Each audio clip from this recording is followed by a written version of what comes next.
વિભાગમાં અભ્યાસ કરતા વિદ્યાર્થીઓ સામે ઊભો થયેલો અન્યાય હવે મોટું વિવાદ બનીને સામે આવ્યો છે।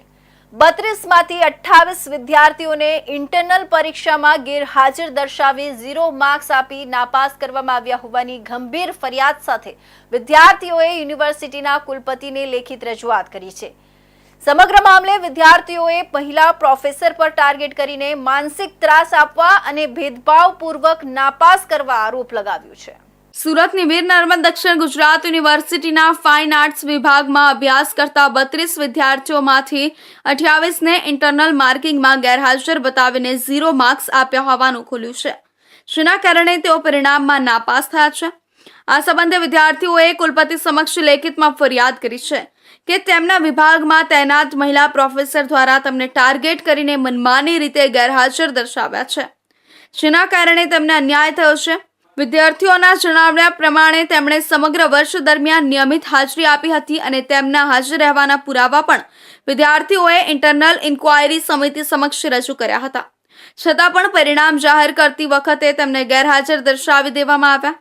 અગાઉ પણ આ મહિલા પ્રોફેસર વિરુદ્ધ રાજ્ય સરકાર સુધી ફરિયાદ થઈ હતી। વિભાગના વડાએ આ મામલે આંતરિક તપાસ સમિતિ રચી હતી અને પ્રાથમિક તબક્કે વિદ્યાર્થીઓની સુનાવણી પણ કરવામાં આવી હતી।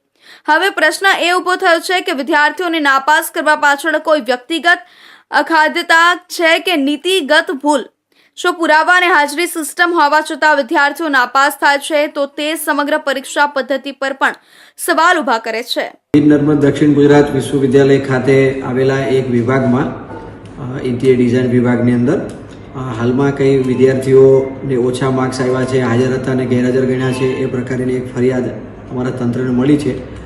પ્રાથમિક તપાસ કરતા વિભાગ ખાતે એની એક ઇન્ટરનલ કમિટી બનાવી અને સમિતિ બનાવીને એની તપાસ પૂર્ણ કરવામાં આવી છે એ માહિતી મળી છે અને એ તપાસ પૂર્ણ કરવામાં આવી છે અને એ તપાસનો જે અહેવાલ છે એ અહેવાલને પરીક્ષા વિભાગની BOE board of university examinations and ઇવેલ્યુએશન્સની અંદર હાલમાં મૂકવામાં આવી છે।